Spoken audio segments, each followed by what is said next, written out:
नमस्कार। Question number 1 देखिए, प्रश्नावली 2.1 का क्वेश्चन आपको बोल रहा है कि निम्नलिखित में से कौन सी संख्याएं पूर्ण गण नहीं है। तो आपको ये संख्या दे रखी है 5, आपको पता करना है कि कौन सी संख्या पूर्ण गण नहीं है। तो इस प्रश्न को सरल करने के लिए आपको एक प्रश्न तो कम से कम बहुत ध्यान से देखना होगा, तब जाके आपको ये समझ में आएगा। तो पहला क्वेश्चन करते हैं 512। क्या होता है पूर्ण गण, कैसे ज्ञात करते हैं, तो आप इस प्रश्न को ध्यान से देखिए। तो पूर्ण गण ज्ञात करने के लिए सबसे पहले 512 का हम अभाज्य गुणनखंड ज्ञात करते हैं, या साइड में 512 का क्या ज्ञात करते हैं, अभाज्य गुणनखंड।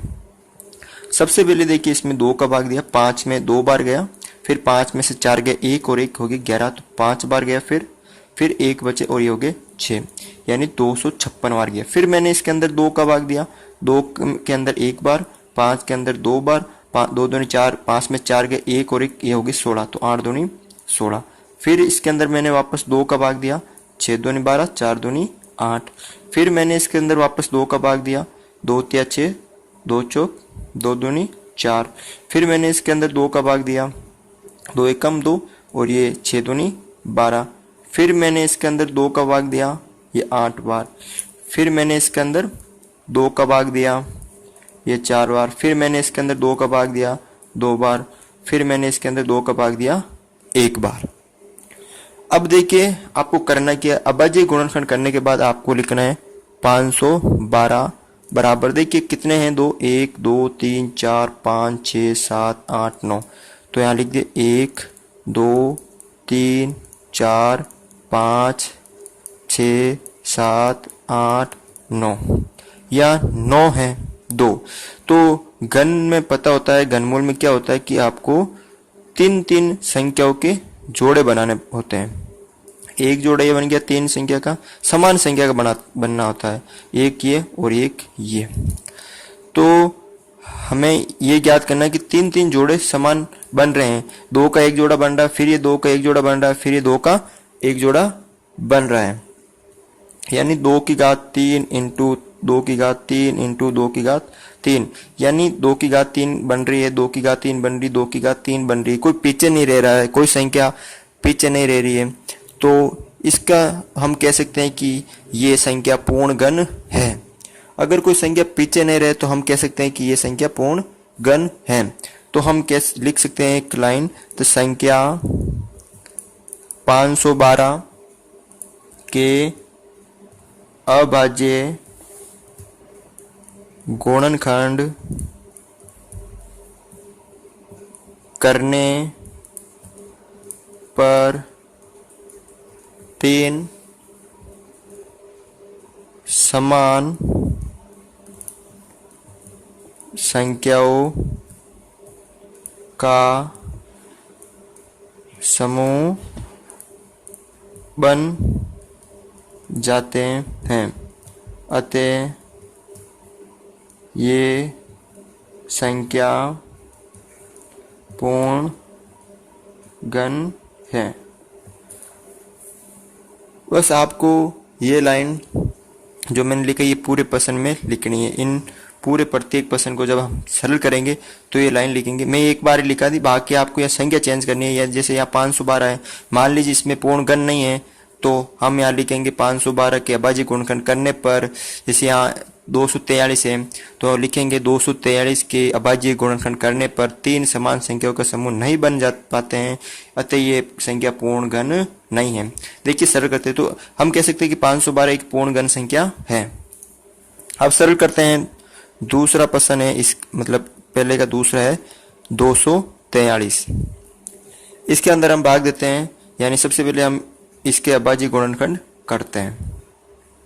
243, 3 का दिया 8 3 24, 3 1 कम 3, फिर 3 का दिया 3 दूनी 6 और 1 7 3 21, फिर 3 का दिया 9 ते 27, फिर 3 का दिया 3 तिया 9, फिर 3 का दिया 3 1 कम 3।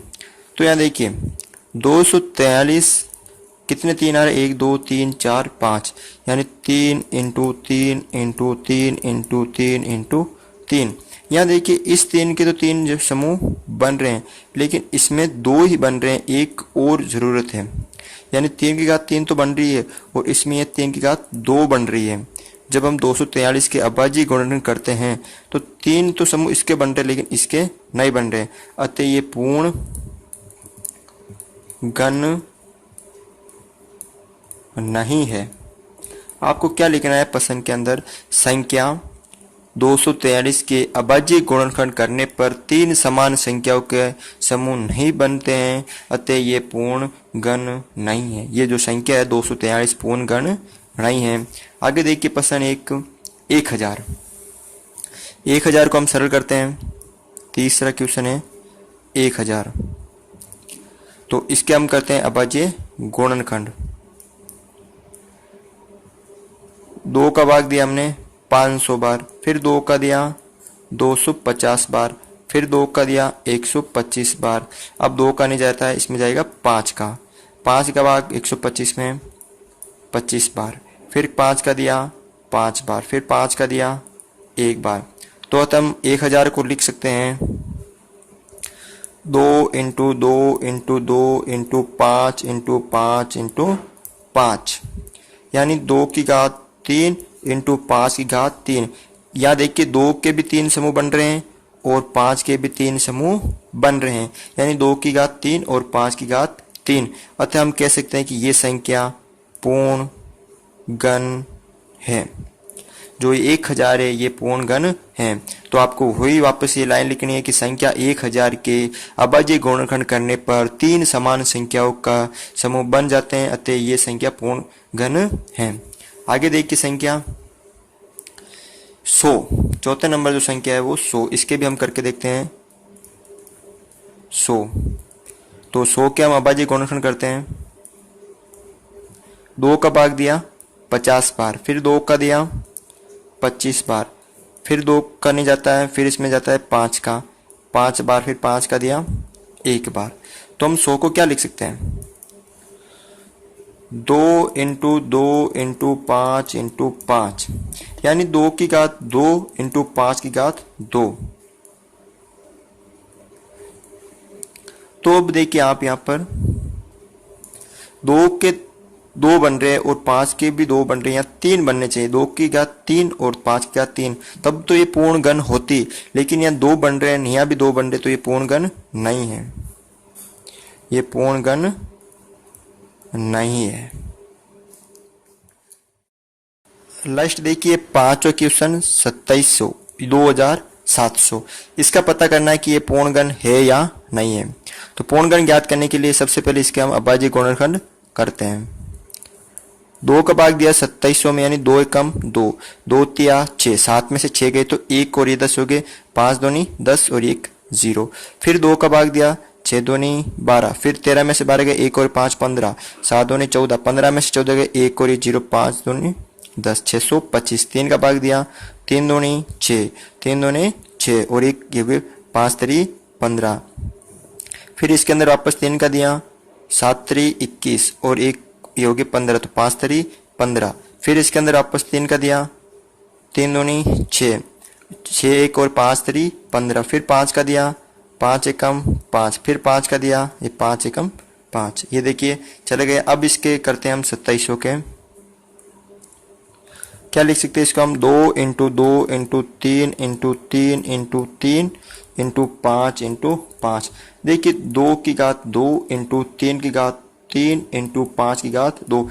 यहाँ 3 की घात 3 के समूह तो बन रहे हैं, लेकिन 5 के 2 और 2 के 2 बन रहे हैं। अगर 2 के भी 3 और 5 के भी 3 बन रहे होते हैं तो हम कह सकते हैं ये संख्या 2700 यानी कुछ हो गए तो पूर्ण घन है।